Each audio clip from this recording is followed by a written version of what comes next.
Welcome everybody to Win-Loss Week. We're excited to have you.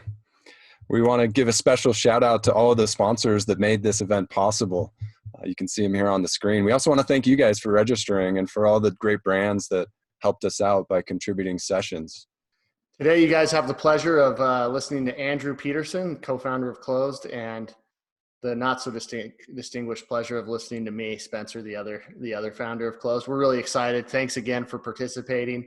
We're going to share some thoughts here on some interesting things. Let me tell you a little bit about Clozd real fast. Clozd is a leading provider of services and technology for win-loss analysis. We work with companies all over the world across lots of different industries. We've been in this space for a little over 3 years, almost to 4 years at this point, and we love it. We're passionate about it. We eat, sleep, and think about it all the time. So we're super excited to have this week with all of you and to share some thoughts.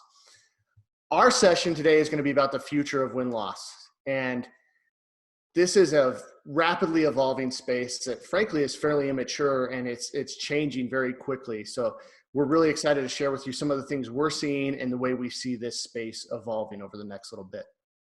And before we jump too deep into it, we just want to stop for a second and talk about what is win-loss analysis. There's a lot of attendees this week that are going to be longtime practitioners that are just looking for tactics on how they can improve their current approach. But there's also going to be a lot of people who are new to win-loss analysis. For those who possibly are kind of new to this, the definition of win-loss analysis is it's this practice of systematically capturing and analyzing the reasons why you win and lose sales opportunities. And the reason why it's such an important practice is because it helps you confirm and prioritize the strengths and weaknesses of your product offering so that you can improve product strategy. It also helps you have more empathy for your buyers and understand them better so you can increase your marketing effectiveness, train your sales team better, improve sales productivity, and foster alignment across your whole organization and at the executive level about why you actually win and lose deals so that you can win more. And we recently partnered with the Pragmatic Institute to conduct a study on the current state of win-loss analysis. And we got 354 different companies to participate in that study. And there are some interesting takeaways about the value or impact that win-loss analysis can have on an organization that implements it effectively. From the study, we learned that 90% of companies that are practicing win-loss analysis achieve a justifiable ROI on their investment. And 98% of companies expect to either maintain or even expand or increase their investment in win-loss analysis.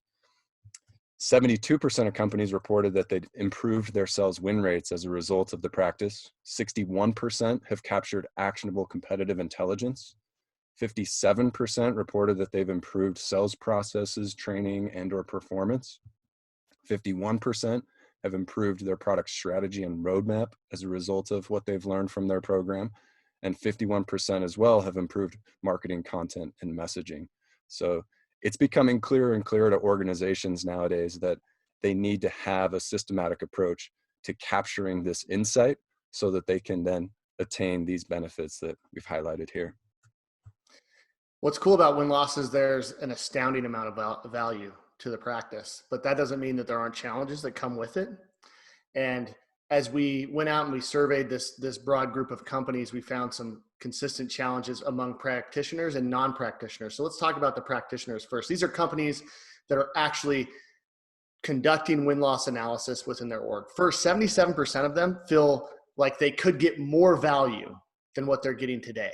So they're getting enough value, and as Andrew mentioned, a lot of them are planning to keep the same investment or increase their investment, but they still feel like there's more out there that they could realize.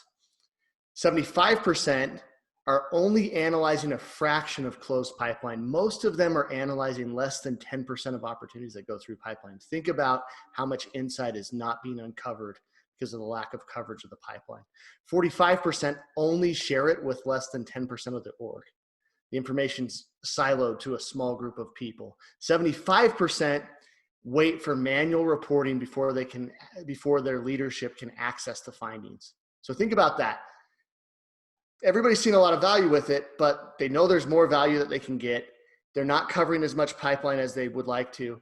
They feel like the data is Well, it's clear the data is not being shared broadly across the org, and it's being done in a very manual way. So that's for the practitioners. For the non-practitioners, the companies that want to get started, 50% of the companies we talk to struggle to start or maintain. And that number is broken about 25 and 25.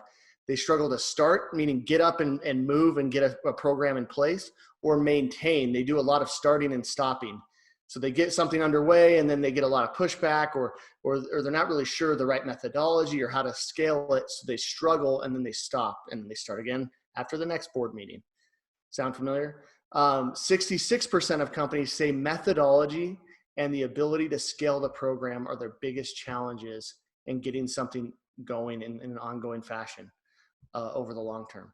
So it's interesting. The companies that are struggling the most are the ones that to get going, they don't know what to do, how to do it, and how to do it at scale.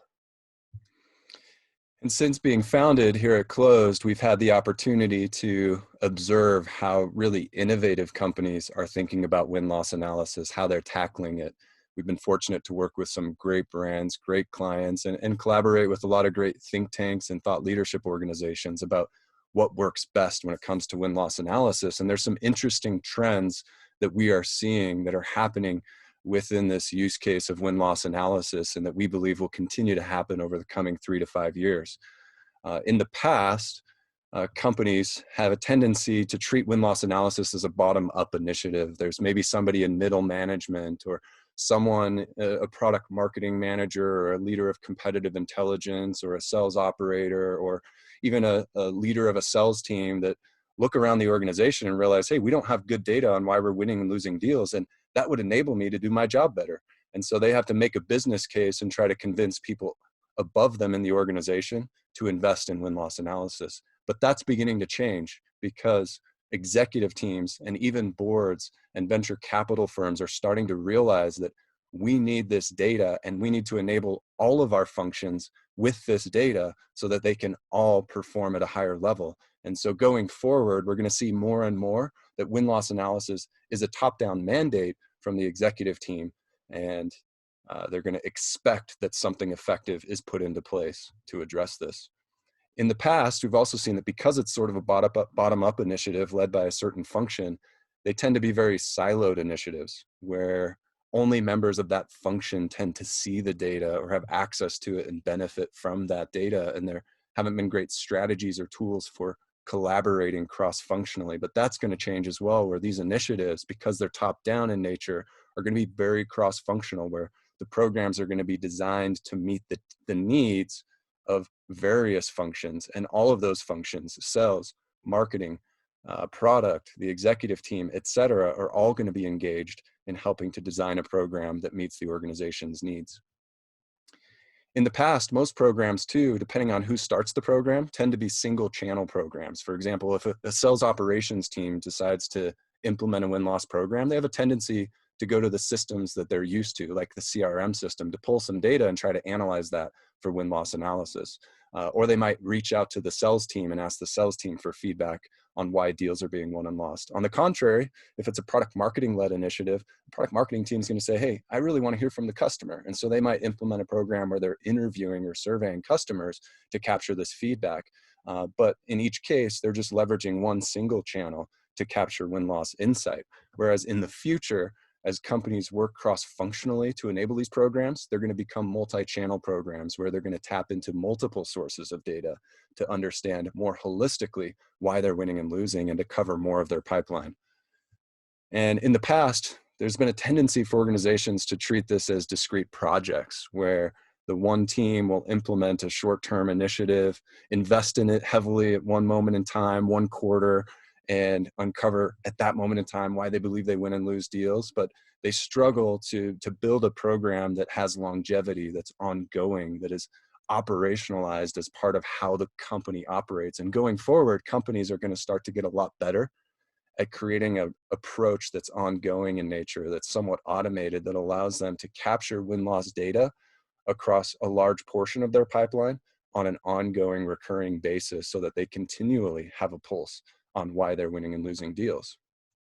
In the past, these programs were also very service heavy and manual in nature, where There was a lot of manual work involved in capturing the data in the first place, analyzing the data, reporting on the data, very, very heavy manual service or effort.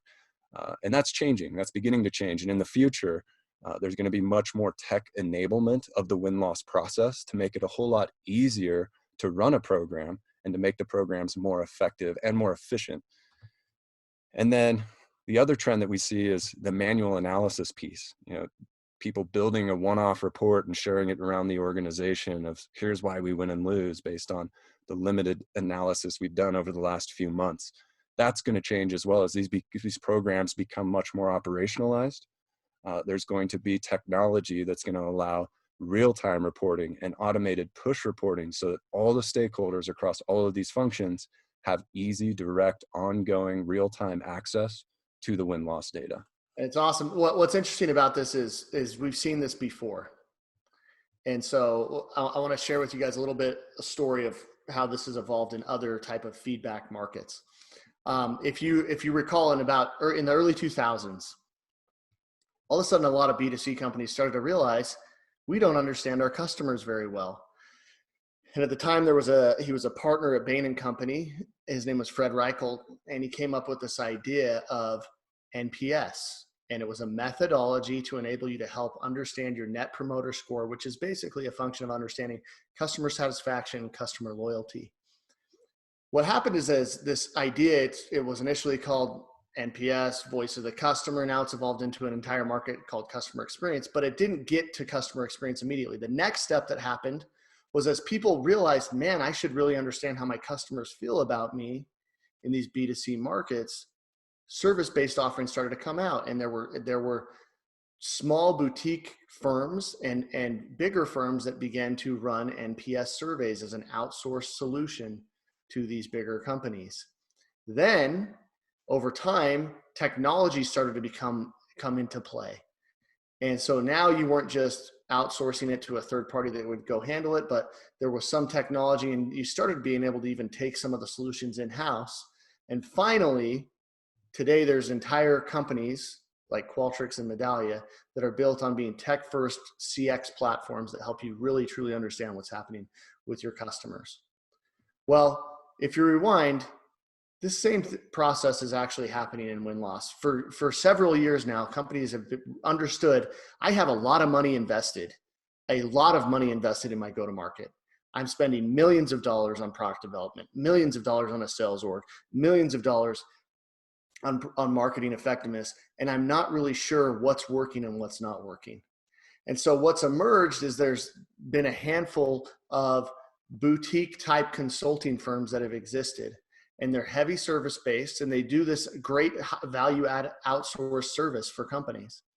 And actually one of the reasons why Andrew and I started this company is we saw this trend emerging back in 2017 where there was a huge value, but we realized that if you brought some technology to bear to help, particularly around how you analyze and share the feedback, you'll be able to add a lot of value. So you're starting to see tech-enabled services. Well, what's going to happen over the next 3 to 5 years is the technology is going to come into play and really help amplify the amount of insight you will get, the amount of pipeline you'll be able to cover, the amount of work that you'll be able to automate so that you can get better and deeper insight in more of an operationalized fashion, as Andrew was talking about. So there's a huge shift that's happening in this market, and companies are starting to realize that. And we're super excited to be part of it because this is actually one of the most valuable and important topics that a company can tackle is figuring out why they win and lose. So it's a complex problem. It's an exciting problem. And this is the shift that you're seeing that's occurring in this space. And at Clozd, we're excited to be leading this shift.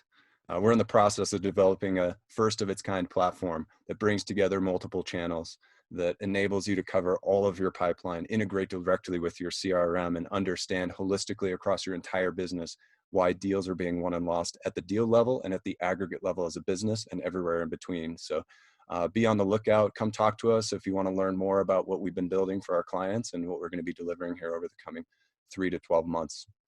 This technology platform is awesome, and it's going to be game changing. We're super excited for it. We have a lot of beta clients that we're starting to move on to it. As Andrew mentioned, if you're interested, please feel free to reach out. Above all, though, if you're interested in learning more and learning how to approach this problem, we've developed this piece of content called the Definitive Guide to Win-Loss Analysis. You're welcome to download it for free. We'll send it to you. And at any point, frankly, if you're interested in learning more about win-loss and how to conduct it effectively, how to get value out of it, feel free to reach out to Andrew or myself. Spencer@Clozd.com, Andrew@Clozd.com. We're more than happy to help you and your organization. And frankly, just pick your brains and have you pick our brains to make sure that we're developing the best in class solutions. So thanks everybody again for joining. We're super excited for this week and hope that you get as much value out of this as we expect you to. Thanks again to all of our partners. Thanks again to all of our presenters, and have a great week, everyone.